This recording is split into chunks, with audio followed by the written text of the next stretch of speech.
Imagine if all of the most influential people in the world were going to shout you out right now and everyone's going to rush to your YouTube channel or your Instagram. Would you be confident, or would you be like, oh shit, I don't have nowhere near enough content on there for people to fall in love with me? If I started making music tomorrow, my goal would be to get 100 songs available to the public as soon as possible. You're building a library to be discovered when the day comes that you are discovered. The only way to level up is like for you to level up. So there was no way getting around the marketing. We are back with season 4 of the All About Help Musicians podcast, and I promise you the run of guests we're going to have is about to be crazy. Today we're talking all about social media with Crackalack, an artist turned entrepreneur who does it all.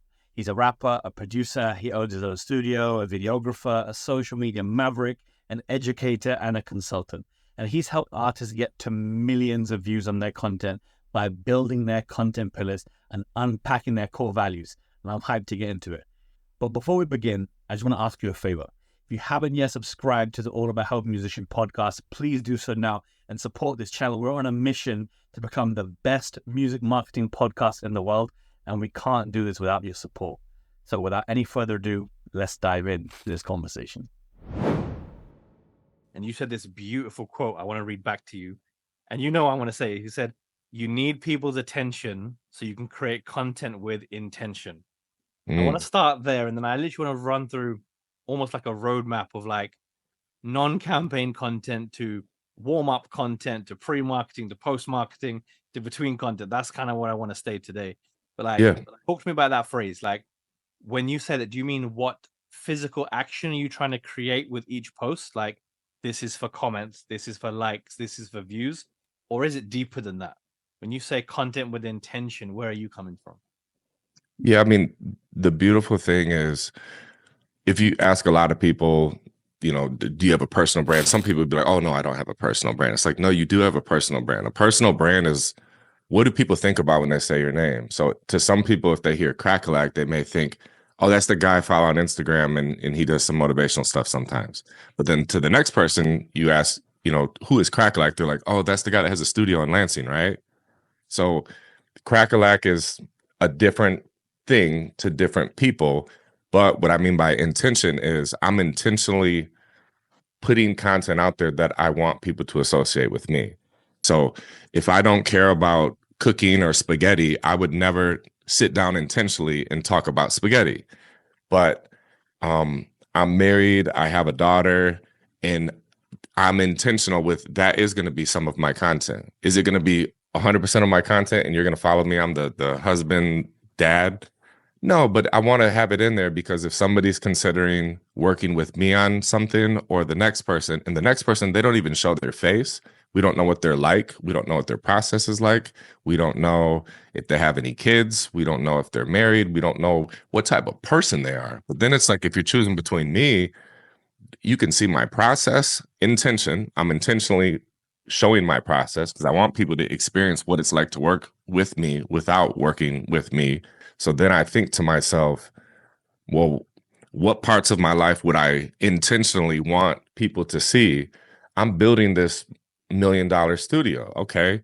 I want people to see this process. I want them to see, oh, this is what it looked like when I first got the keys. This is what my first studio looked like so many years ago. This is what the next one looked like. I get comments when I post on my daughter's birthday and certain people be like, oh my God, she's getting so big. I remember following you like 8 years ago and seeing her. It's like, that's all intentional. So it's being intentional with what do you want people to think about when they think of you? And then you have all these different branches of your tree. So each person, their personal brand, Crackalack is a tree. Then I have one branch that's Crack House Studios. I have another branch that's content creation. I have another branch that's husband, father. Then there's all these different services that come off. And my, I guess, worst nightmare is boxing myself in to be, hey, I'm Crackalack, I'm the future type beat guy, or I'm Crackalack, I'm the audio engineer only and nothing else, you know? And I think when you do box yourself in, it makes it easier for people to understand who you are and for the algorithms to easily understand what type of people to show your content to. So that's where people grow faster, when they kind of do the one trick pony that do the same exact video.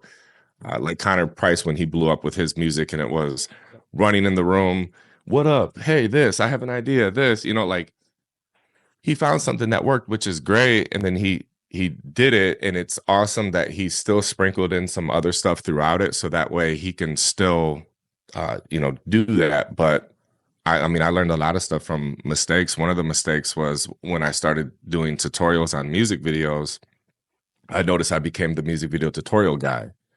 And then whenever I did too many videos in a row that were just that. So when I did something outside of that, it was like, bam. I'm similar. I learned from my mistakes. For a long time, my agenda hidden beneath the surface was I'm making long form videos for YouTube, and my short form is simply to direct people to my long form. And the Yeah. moment I did that, people saw through it. They're like, you're just sharing the clickbaity snippet to drive people Yeah. over. So my engagement nosedived right to the bottom. And that's when I realized, like, to actually serve value and not serve ego, like, you have to change your approach. So I started researching all the different formats of I enjoy consuming. And you've also said this as well, like you're already following the artists you're inspired by. And Mm-hmm. that became a shift of like, okay, as a marketer, I'm going to enjoy marketing things, sure. But what's the entry level palatable thing that an artist would want that gives them a snippet of, I can level up in my marketing game, I can level up in my strategy. And almost I've now make it about shifting beliefs, less Yeah, about there you teaching go. how to do something, more about making you realize, I didn't realize I have a problem. Now I know what the problem is. Let me understand that deeper. Now let me understand the solution. For me, it's a 6-week marketing strategy. And then Okay. from there, I get into like, let me show you all the different ways of doing combos of 6-week strategies. I How like does 6 that week how does that strategy. how does that speak to you? Like, you're already following the formats that you know and love. Yeah. I mean, I would say, one, create what you want to see more of. When I was questioning, because I really did slow down on my YouTube a lot about like 3 years ago, up until up until like this year. Like I have a hard drive full of probably 60 to 70 videos from 3 years ago to 2 years ago, that at the time I was the whole niche thing. Like, should I have all these different channels? Like one channel where it just shows me doing beat stuff, one channel where it just shows the vlogs, one channel where it's this and this and this. And at one point I was gonna have 9 YouTube channels. Oh, mad. And I thought, okay, clearly I'm doing too much. And it's not possible for me to run that many YouTube channels. So I gotta change something up. But Like Austin Kleon in his book, he talks about still like an artist. So like, when you copy from one person is plagiarism, when you copy from many people is inspiration. So like, how do you approach that when you borrow the formats, find the commonalities, and then create that? How do you approach that? yeah, I mean, I do that all the time. Like on Instagram, I have a saved playlist called Content to Recreate. And so it'll just be, if I'm on my explore page or I'm just mindlessly scrolling and I see a video come up, and it may be a fitness guy, and it's like day in the life of a bodybuilder or something, but I'll see the format and it's like, oh, cool. He just, got little clips from throughout his day, put it all together, and he did a voiceover, or he used trending music and just had text on the screen describing like what he was doing. I'm gonna save this to recreate, and I want to do the same thing, but mine would be completely different because it's following me around. I'm not a bodybuilder and I own a studio, so like mine would be different. So I absolutely do that. And I remember where I was going with the whole overthinking content and stuff. Then I started having ideas of, well, okay, some of my favorite creators at the time were there's a guy, YC Imaging. He had a lot of Yeah, like yeah, music yeah. video tutorials, Mhm. and Creative Ryan. And I would ask myself, and the Kyle Beats, Yep, all three. but I would All ask three love them. myself Yeah, yeah.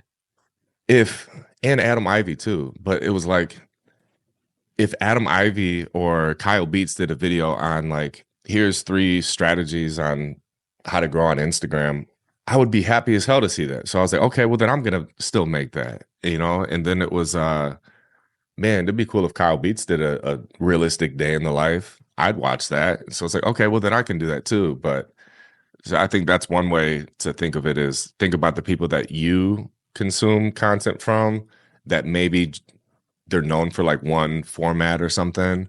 Yeah, so it's just thinking about what would you like to see the people that you follow do more of or be interested, and then I guess run it through that filter if you're trying to think of it yourself. Facts. Interruption, right? Because this podcast would not be possible without the good folks at DistroKid. And so if you're deciding which distributor to go to, I want to give you 3 reasons why you should choose DistroKid. Number 1 is that you keep 100% of the royalties you make. And so no commissions as you grow. Number 2 is that their iOS app and Android app is incredible. You can check out your daily streams and your earnings from the palm of your hand and cash out into your wallet and then ultimately into your bank account. And number 3, you can set up splits for every single track you release from the other artists or your team members, your manager, and so on. And so they can get paid off your royalties with a transparent percentage system. And you choose how you divvy up the pie. If you want to find out more and consider switching your distribution over to DistroKid, I'll give you a 7% discount using my link, which is distrokid.com/VIP/all about helping. Huge thanks to the team at DistroKid for rocking with the All About Help Musicians podcast for seasons 1, 2, 3, and now into season 4. Let's carry on talking to Crackalak all about social media. I want to switch gears a bit. I want to actually get into promoting a song with you. So like you got interested when I said my 6-week song release strategy. Yeah. I actually want to hear your perspective as well. Like when an artist is not promoting a song, they often go ghost. They disappear and they don't create any content until their pre-save link is pretty much ready for the next record. Yeah. I want to ask you, what would you have an artist create in that non-campaign period of their time? Like, is that covers and freestyles? Is it your own Netflix series that's very episodic? Like, how would you approach that? You've got nothing to market, no product, just your back catalog. What are you posting? I mean, I would say La Russell is the blueprint for what I would do. So it's one thing I noticed with La Russell is I never know what song is a new song or what song came out a year ago or like he's got his feed is so curated again with intention because he's looking at like I got these hundreds of songs. Let's do a content day and let's do a visualizer for this one and this one and this one and this one, and then our posting cadence will be let's go for a walk and I'm sharing my thoughts on life, and then let's do just pictures from a photo shoot, and then let's do a music reel from whatever this song is, and then let's do a show performance video for this here, and then let's do like he's got it down to where what I think a lot of music artists, they go straight to just the performance reels, and I say that that's filler content in my opinion, just performing a part of the song like one take style. So I think it's more of you have to have a deeper connection nowadays, because if it's just music, it's really, really hard to stand out unless you have a super unique, like a mohawk that's crazy colors or tattoos everywhere. So unless you look very unordinary, then you can get away with kind of just showing your face a lot or doing your music. Or if your sound is so from another planet, then maybe that. But otherwise, you have to be way more creative, which goes into if you're creative and you know that there's millions of songs made every single day, you still step up to the plate and make the music because you feel that you're so different. Well, the same thing goes with content. There's millions of pieces of content posted every day. You have to get creative and differentiate yourself. I think this is exactly it. And I think going back to what you said earlier, like you would love to see a day in the life of somebody else. My perception is that most musicians think they're hella boring. They think they wake up and sit in their bedroom studio. They don't go nowhere. They just make beats all day. It's not a big enough space sometimes to film aesthetic content. But using the La Russell example, he just goes out and does it. Whether it's around the Bay Area, whether it's when he gets booked for a show, he'll often do several content days in the city where the show is. And he just calls up his homies and like, let's film. And I think like going for the walk and just giving his thoughts. Like, I think it's rare an artist gives that much from themselves from within. You have to have the confidence, you have to have the intellect to be able to talk and walk and have enough good shit to say that you don't start losing your train of thought. So Yeah, it's what you said, the confidence. Yeah. Confidence, because that's what I would say it really is. When I think back to myself, like I've been the guy pulling out the camera, doing the selfie, talking to the camera for shit. I think my YouTube channel is 15 years old. And so nowadays it's still kind of weird if you're walking through the mall and you see like a group of people walking and they have the camera out. It's like, oh, dang, look, you know, I get proud because I'm like, hell yeah, look at them, go for it. Like I want to almost go up to them and ask them like, what are you guys doing? How can I follow you? You know, I just want to show support. But yeah, when I got started doing that, it was really, really rare. And I just had some sort of confidence at that time that I think one, I accepted that I had to. Mhm. But yeah, there's got to be a level of confidence. And it's hard to have the confidence when you don't have the evidence. Yes. Because, you know, I'm just picturing an artist with like 112 followers. They're watching this right now. And then they're like, all right, I'm about to just start documenting my life. Yep. But the advice I would give them is the content game is very similar to the music game. And I believe that in order to be successful in the music game, you have a library of music. And the library of music that's your asset right there. So it's Yes. kind of like if you get into real estate and you own one property, you're not going to be a gazillionaire because you have one property. But imagine if you had 100 different pieces of properties, and those 100 pieces of properties, like, you know, some of them are going to be way more profitable than others, but you're creating luck for yourself by having 100 different pieces of property that you have. Well, the same thing with music. And that's always been my strategy, is like the quantity quality game. Because you could say, oh, I just focus on quality, but the only way to achieve quality is through quantity. So Get the reps. Yep. get the best of both worlds by doing quantity, and then you get better with quality, and now you have quantity quality. And so now you have a huge library of music that one day when any of these songs pops off, now people can go back and discover this huge catalog, and now you have a career from it. But the same thing with content. If you start doing a lot of content documenting this, I would say the mindset should be you're building a library to be discovered when the day comes that you are discovered. Yes. And I did a video one time and I said, imagine if all of the most influential people in the world were going to shout you out right now and everyone's going to rush to your YouTube channel or your Instagram. Would you be confident, or would you be like, oh shit, I don't have nowhere near enough content on there for people to fall in love with me?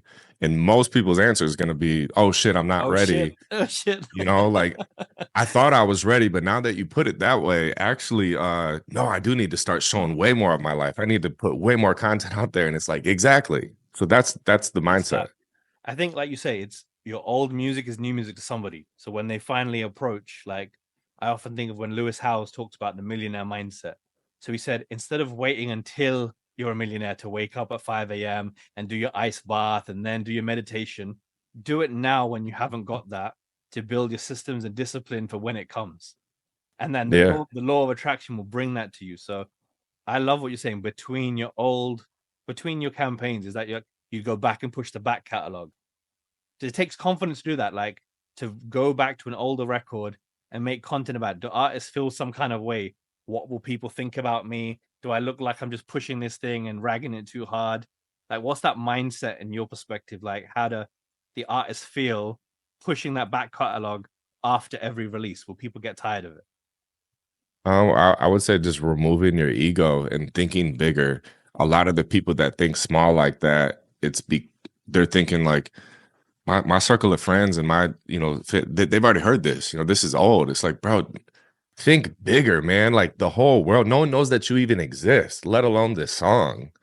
So why on earth would you think so small? I think that would be the takeaway. Is just how on earth can you think so small? You have to think bigger.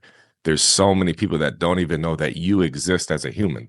Like they would see your face, they don't even know who you are. You could ask someone who the biggest YouTuber on the planet is and no one's heard of them. So I think we all have somewhere to go. Like, what about before a song? Like, I like to prime the audience before you start asking, listen to my shit. I like giving first, like some value add. is when you help artists in your consultations and your coaching and your mentorship, like what do you do to prime people up before the campaign officially begins? I don't really have a pre or post. It's like just a ongoing for the rest of your life. This is your approach to strategy, to content. So that's why I do like the 6-week sprint or 6-week campaign or 12 weeks and stuff like that. That's cool to me. But I was telling my wife earlier, because I'm about to launch a 12-week mentorship.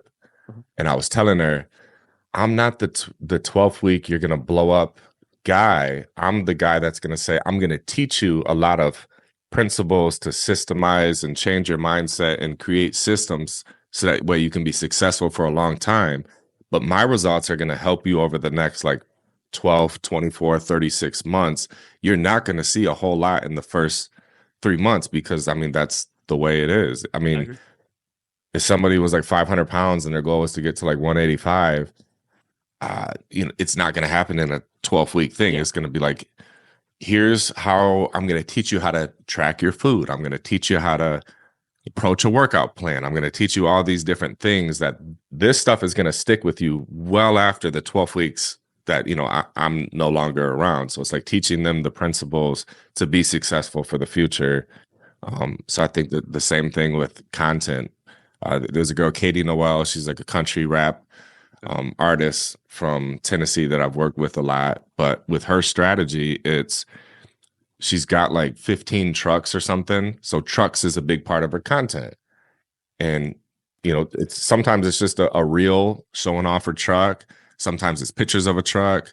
But that's one of her content buckets is trucks. Whether she's building up to a release of a songs that it's just like trucks is going to be it should be on her feed once a week. Trucks. Another thing is she has a brand, 333 Western. It's like, should you be posting 333 Western every single day? No, but like at least once a week, should you include it? Yeah. So once a week, you got that. Once a week, you got your trucks. She's pretty. She's got a fiance. They do a lot of selfies, life, whatever. That gets a lot of engagement. So again, show your personal life. Every single post? No, but maybe once a week. If you guys go out to dinner, you guys hang out, you're doing something, whatever day, or a photo dump carousel post of just random stuff throughout the week, throw that out there. But then now we have music. So music should be, at least once or twice a week should be the music thing. And it's like, that's kind of my strategy for every week for the rest of your life versus, building up or whatever. That's so nicely just naturally formed into a weekly strategy, like less about number of times per week, but more about the variety. If you get bored, you have 5 other angles to approach. If you feel like you're oversaturated in X, music or trucks, you have 3 other content buckets you can lean on. So I love that approach, man. And then the nice thing is, I was telling her, because another one of her buckets was like, I called it country shit. So I said that could be you with mud on your face and you're changing the brake suspension in your truck or something like that. Like she gets her hands dirty, or she's got a whole farm and she feeds her animals and stuff like that, or she goes hunting. So I was like, is that going to be your whole feed? No, but should that be like one of the things? And it's something you're already doing. So it's more of documenting a lot of stuff versus creating. And damn, where was I going with that? I would just add that speaks to your perfect customer. Like you are your perfect audience that you're trying to attract. So if you make music in that crossover country style, if you're fixing up the trucks and you're feeding the animals, like your people want to see that because they want to know that their actual favorite artist is one of us. It's not just you're detached and you're this superstar that we can't access. That you're a real person behind the music. I rate that. Yeah, it's a sales funnel. So like the bottom of the funnel would be you, and it's they love all of these things about you. But then in the middle of the funnel, maybe they really like the trucks and stuff, the country shit, and they like your country music, but they don't like the rap music, they don't like the personal life, and they don't buy from your brand. But then at the top of the funnel, maybe some of these people like your rap music, but that's it. And then some of these people like your country music and that's it. Some of these people just think you're hot and they follow you for that. So, it's accepting that not everyone is going to love everything about you, but what I've said is the more that you share, the more different things that you share about yourself, the more opportunities you're giving for somebody to grab onto one of those things. And maybe if I didn't share that I was a rapper for 10 years, um, you know, maybe some people don't care, but then to the next person, they're like, oh, and you're a rapper too? Well, I started as a rapper and then I was a producer and then this, and it's like, that's a thing that they can grab onto. Or the same thing with like me being married. It's like, they're like, hey, I like this guy. This cracklet guy seems cool. And he's married and he's a girl dad and he's from Michigan. Like, oh, I resonate with all of these things. But if I never shared that, then they wouldn't even have the opportunity to be drawn to me for that. That's also why I hear you and respect when you're saying like bringing your personal interests. Because if you mention, I don't know, sports, if you mention like favorite places to go, they're like, oh, I like American football too, and I like and I like your beats. Now, like you're a fan, you talk about sports a little, but they're actually closer to your music now because of it. It's like 100%. When I build like a 6-week song release strategy, I kind of split it in half. So I do the announcement at the beginning, 3 weeks of building the hype for pre-marketing, and then the release date, and then 3 weeks of driving traffic to streaming. So the first half to me is all about storytelling, and it's about like getting them to understand the lyrical context and the narratives and the themes of the music. And so it's very different than post-marketing content where it's just very clickbaity, loads of cliffhangers, drive to streaming service. It's like, as you are educating artists, have you ever done like a division like that? And how do you kind of structure content to build hype for a record and content to drive traffic to a record? Well, I would say this is where we probably have different opinions in, because I'm the out now versus the coming soon guy. One of my favorite marketing tools, SymphonyOS, just got even better. They recently launched more ways of running AI-powered ads on TikTok, YouTube, Instagram, newsletters, official sounds, and more. That software learns from the followers you have across all your social media networks and streaming platforms, and it finds new fans like them to target with your ads. Plus, the new website builder to create your own link in bio is incredible. I just swapped my own URL in my bio to Symphony, and it looks stunning. So give it a try for yourself on SymphonyOS. The light plan starts at just $6 a month, and you can use my link, symphonyos.co/all-about-helping. There's a little bit of code in that URL, so make sure you grab the link from the description below. I want to give a huge amount of love to the family at SymphonyOS and the whole team there for coding the best tools in the game.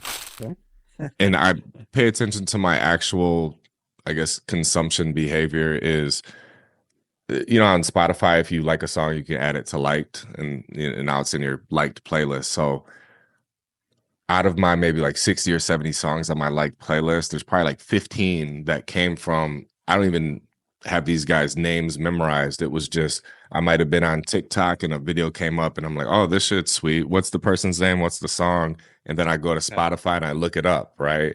And then the same thing with Instagram. So when I see something and it says like, you know, pre-save June 14th, I'm like, oh, completely forgot that they existed. Yeah, and they're out of here. And I may never see them again for the rest of my life. So knowing that, I don't want to waste the content, and I want people to, and I know you can do pre-save, and I talked to an artist one time because he was like listening to my advice, but then he seen another person named Jay Webb be really successful, and he talked to Jay Webb, and he was saying he did pre-save. So then he tried both, and then seen kind of the same results for either one, and then he wasn't sure. And I was like, I don't know, man. What I do now, because let's say my podcast, for example, we've been filming them in person, and I have pictures of me and the guest. And what I found is whenever you first announce something, that's when you get the most attention. Sure. And then the second time you do it, it goes down more. The third time you announce it, it gets even more. And so it's like by the time you announce that it's actually out, it's like now you're reaching this. But the first time you even shared the idea with the world, it was boom right here. Agreed. So what I would rather is the second that I can get everyone's attention, I want it to be out now so everyone can go get it or consume it. So I totally hear your argument. I'm in favor of, when you make one bit of news and it's out now, people go direct to point of sale and stream it now. I think on the flip side, we're not Beyonce. And we can't all do the my album is out now, take over the world. Sometimes you have to incrementally build excitement. So totally respect this two sides of the coin. I'm more of an advocate of, instead of just getting people to listen, get people to understand. A lot of my stuff is where that comes from, is like, get them to realize this song is about a breakup. This song is about a meeting, or finding yourself by exploring. And when they realize the song is actually not Crack-a-Lack's song, it's my song about my life, then they're hooked on it. So when it's out, they want to be part of that journey. Okay. I hear both sides of the perspective. You know? Yeah. Absolutely. Absolutely. Well, I know you asked, like, what is my thoughts on, like, an artist dropping a song or whatever. What I've told them is the bare minimum should be like a handful of content. And I say this because there's an artist named Bez Believe. He's pretty big. He's from Orlando.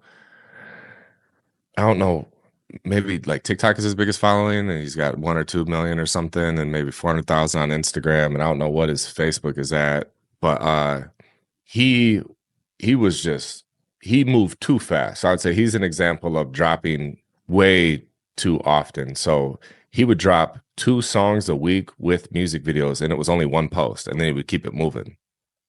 It's hard to keep up, because by the time people like take a breath from life, you're on to the next thing. Yeah. And I remember saying, like, man, you spent X amount on this song from like beats, studio time, music video, in 1 post on social media. That's all you're gonna give it? Do it justice, right? Like, I would rather you get ahead of schedule, and you could still work like, you know, a workhorse and have all these songs and videos in the I guess in the chamber, but yeah, do at least 5 to 10 pieces of content for the song to give it like a good enough shot, and spread it out like at least a week or 2, and then you have the next one, and then the next one, and the next one. Because also I look at both sides. Like, yes, you should give a song enough time to promote it, but then also you still need to drop stuff to build the library. Because if I started making music tomorrow, my goal would be to get 100 songs available to the public as soon as possible. So if I only dropped a song every like 4 or 6 weeks, now I'm thinking like, ooh, it's going to take me 4 or 5 years to have all this music out, versus if I could just drop a song a week for 2 years, now I got the 100 songs out in 2 years. And then one, I'll be way better at making content, because I would have 2 years of doing at least 5 or 10 videos for each song. But then you can always go back and like run a campaign for a song that came out in the past. Or that's what I meant, like with La Russell. I don't even know what his new song is or not. I just see every day that he's promoting his music and himself. Again, I think it's balance, because I feel you, and I'm down with it. I'm so down with getting your catalog to 100 songs. If each one was doing 1,000 streams a month, you're laughing 100,000 streams. On the flip side, I also think when artists dropping projects like crazy, the first song gets the most love, the last song on the project gets the least love, by just the way people listen. I think balance is that key word. It's like not listening to you, not listening to me, not listening to any other person, but listening to oneself, consuming all the info, making a judgment call based on how you feel the rate you work. Like, I know so many artists who will do a campaign and find it so exhausting, it takes 6 weeks off to recover from the having shown up for 6 weeks. And so I think some people will love the hustle and bustle. Some people need the time out. And I think it's different strokes for different folks. Like, my personal opinion is kind of like yours. I put a video out every year called 24 songs in 2024, 25 songs in 2025. Oh, sweet. Yeah. It's a combination of singles, remixes, albums, and then doing other things like remix packages, features for someone else. Yeah. So I think it is possible to do like a high volume of music, but I think it's also like a quick way to burn out if you haven't got your content done. Yeah. Have you often said like make the content before you release the song? I Yeah. think you said something like that in a post. It was like, don't even release it if you haven't filmed it all. Yeah. Yeah. Because I mean, I've just seen it too many times where the song comes out and then they want it to do well, but they don't even have the content ready. So I mean, it's the same way that I'm approaching podcasting. Like ideally, I want to let's say right now, me and you, we filmed a podcast. Well, then it'd be like, okay, don't just drop the podcast in an hour because we need clips to promote it. So ideally, it'd be like, okay, you do the podcast, aka you make a song, and then now you make clips of all the best moments from the podcast to get people to go and watch the full podcast. And it's like, you make the song, you make some content to promote the song, and then you post the clips to get people to funnel to go listen to the song. So it's very similar. Same thing with YouTubers, or you do a sweet vlog or a documentary, or you come out with a movie. You start releasing all these teasers and clips of the best moments to get people to come down the funnel and watch the movie. So yeah, very, very similar. But I like the 6 weeks because that makes me as an artist, if I know that I've been consistently inconsistent with my music career, I know that I'm locked in and I'm like, all right, sweet. I know for 6 weeks for sure, I'm going to do the right stuff, you know? And then I normally do 2 weeks after to make the content for the record that's coming next. So it's basically sweet. 8 weeks total, 2 months. And so you're constantly in a 6 weeks on, 2 weeks off. 6 weeks on, 2 weeks off. So I'll send you a copy of the book because it's all kind of detailed out, and I'll post it out to you, bro. What do I need to learn about your earlier years as an artist to understand the mindset of who you are now as an executive with your fingers in so many pies? Like I've heard you say on the record that you are your perfect customer. So when you were an artist in yourself, like you would rap over your own beats. People would ask, who produced that? You would make content in your own studio. People would say, whose studio is that? People would compliment your graphics. People would say, who designed that? So you started offering the services today that you once needed. So talk me through like who you were back then so I understand you better, please. Absolutely, man. So it was a long time ago, about 20 years ago. And back then, you couldn't just go to YouTube and look up artist name, type beat, and then get beats. You had to like know somebody that made beats, or you would have to use, I don't know if you remember like LimeWire and stuff, where you would like a Lil Wayne instrumental and download that.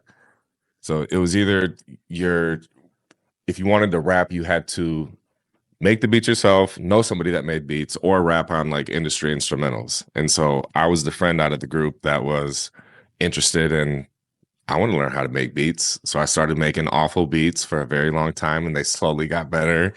I was the friend out of the group that somebody had to record. So I was the one, click and record, learning how to mix it, master it, and whatnot. And yeah, for whatever reason, I was drawn to doing those things. And then it was just kind of one thing after another. In order to make the song, I needed a beat. So I started making beats. In order to actually make the song, somebody had to record it, mix it. So I was that guy. And then next thing I knew, we had enough songs to do a CD. And it's like, oh shit, what's the next step here? It's like, does somebody have a camera? My mom has a camera. Well, let's learn how to take pictures. Well, then now how do we cut ourselves out and put money in cars and all this cool stuff everywhere? So then I learned, graphic design in Photoshop, and I started designing my own cover arts. And then I remember I wanted to sell CDs. So I was burning CDs and putting stickers on them and selling them at high school. Yeah, so it's kind of one thing after another. And then I wanted to improve the actual CDs once I came out with like my third CD. So then I learned like LightScribe was a thing where it was like gold CDs and it was actually like embedded onto the CD. Taking me back. Wow. Yeah. So my third CD was LightScribe, and those took forever to do. And then I looked into like you could actually buy the silver inkjet printable CDs, and you could get a printer that would print ink on them, and it would do one at a time. And I did that for, I don't know, my fourth, fifth, sixth, seventh, eighth, ninth, 10th CD or something. And then I saved up enough money to buy a machine where you could actually put 100 CDs in, and it would pick up the CD, burn it, pick up the CD, print it, and then spit it out. And so then I started a CD duplication company. uh, needed to learn how to get online business in order. So I started learning Google ads, Facebook ads, spending thousands of dollars in marketing, learned the marketing side of things. Felt that my beats were really good. I needed more people to hear the beats, because whenever I had people in person, I played them beats. They liked them, and then I would make money. But then I just thought I just need to do this at a higher level and get more people to know that I exist. So then I started learning more about like social media marketing, and MySpace was the thing then. So um, yeah, I had hundreds of thousands of friends on MySpace and was looking up different tactics to get more views and more friends and more exposure. And so it's just kind of been that uh, evolving over time I to where love we are this. now.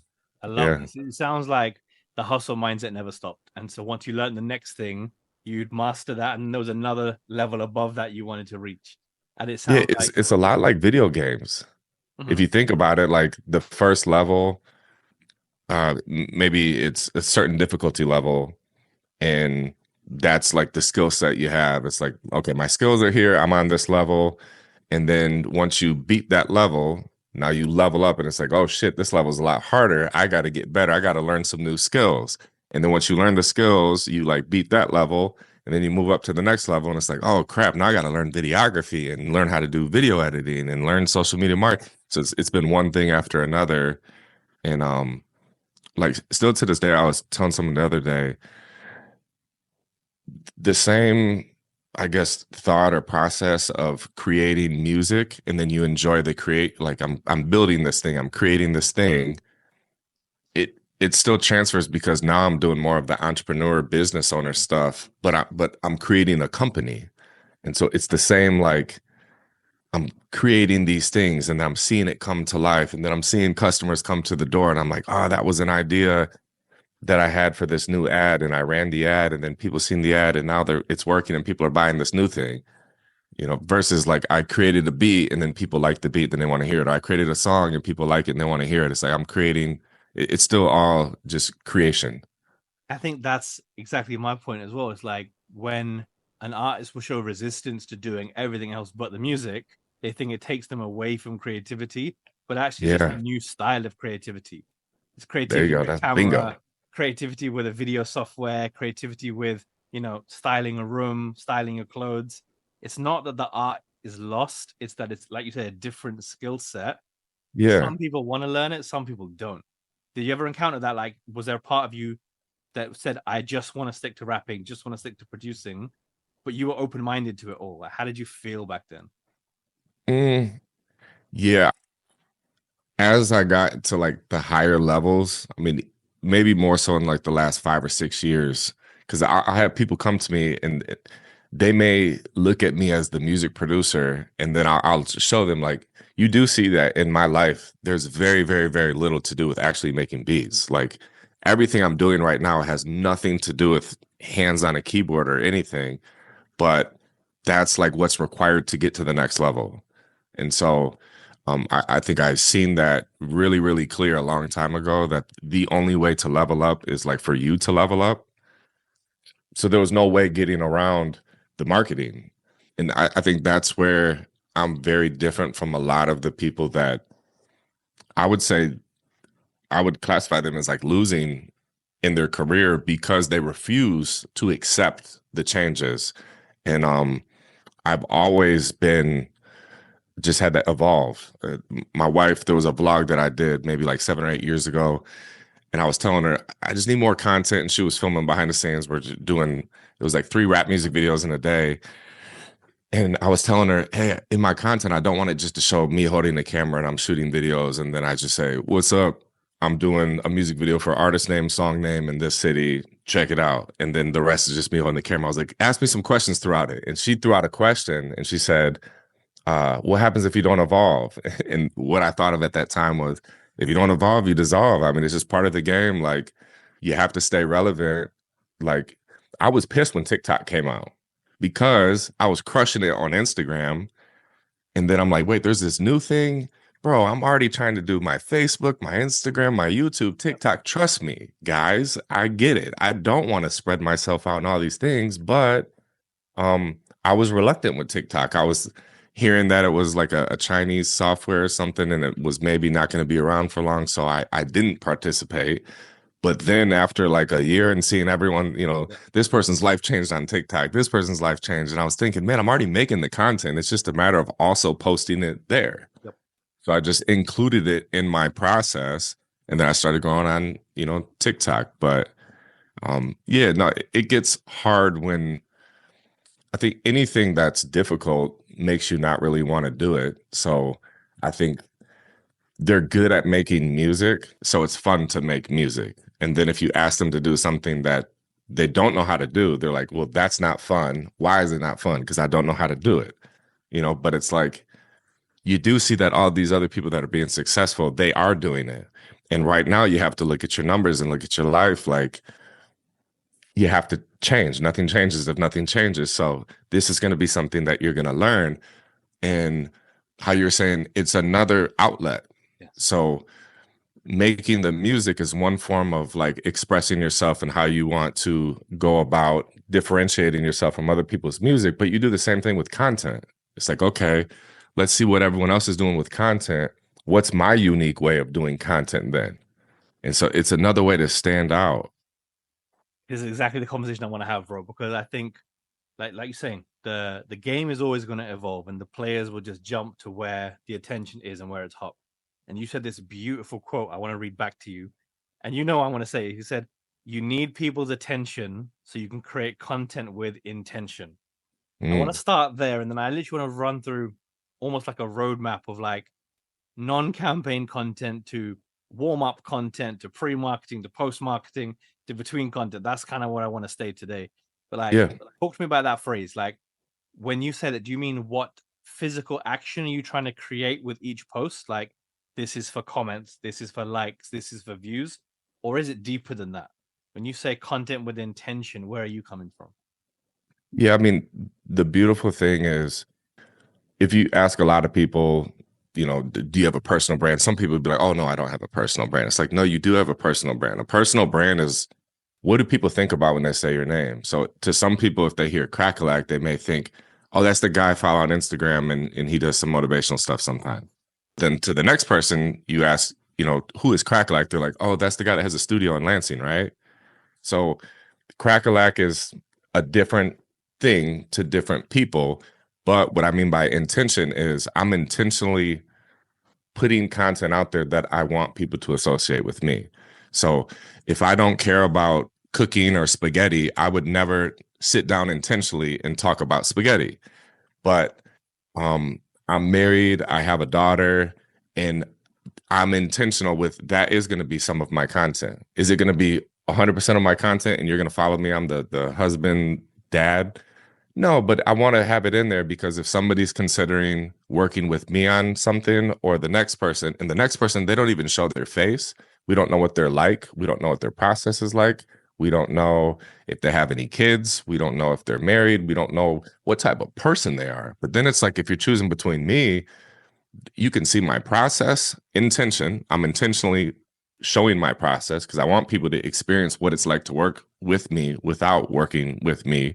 But what I was going to say is, where can people get a hold of you? I know they're going to want to connect, when I want to find Crack House Studios, want to connect with you personally, the Free Game podcast as well. Like, where can the audience like get in touch?